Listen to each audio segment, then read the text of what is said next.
Bangla cinema তথা টেলিভিশনের অতীব জনপ্রিয় অভিনেত্রী লিলি চক্রবর্তী। এই বর্ষিয়ান অভিনেত্রী তার অভিনয়ের মাধ্যমে বর্তমানেও অনায়াসে জয় করেছেন অসংখ্য দর্শকের ভালোবাসা। বর্তমানে জি বাংলার জনপ্রিয় নিম ফুলের মধু ধারাবাহিকে সবার প্রিয় ঠাম্মি চরিত্রে ওনাকে দেখা যাচ্ছিল, কিন্তু হঠাৎ ওনাকে আর দেখা যায় না। অনেকে চিন্তায় পড়ে আমার কাছে জানতে চায় ওনার কথা। খোঁজখবর নিয়ে বেশি কিছু নয়, তবে জানতে পারি তিনি খুব অসুস্থ। সেই আপডেট তোমাদের জানাই, কিন্তু তারপরে হিন্দুস্তান টাইমস বাংলা ওনার সঙ্গে সরাসরি যোগাযোগ করে। তারপরে বড় খবর সামনে আসে। তিনি জানান, টানা 12 দিন হসপিটালে ছিলাম, খুব অসুস্থ হয়ে পড়েছিলাম।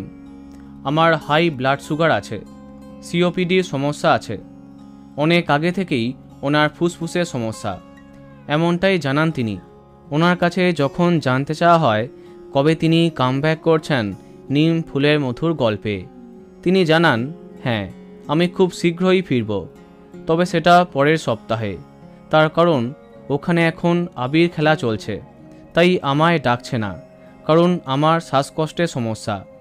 তাই দোলের শ্যুট হয়ে গেলে আমি ফিরব। আমাদের প্রার্থনা আপনি যেন দ্রুত সুস্থ হয়ে ওঠেন। বন্ধুরা, ওনাকে কে কে মিস করছো কমেন্টে জানাতে পারো। ভিডিওটি লাইক এবং শেয়ার করো। এই রকম আরও অনেক ভিডিও পেতে সাবস্ক্রাইব করো কারেন্ট পজ। ধন্যবাদ।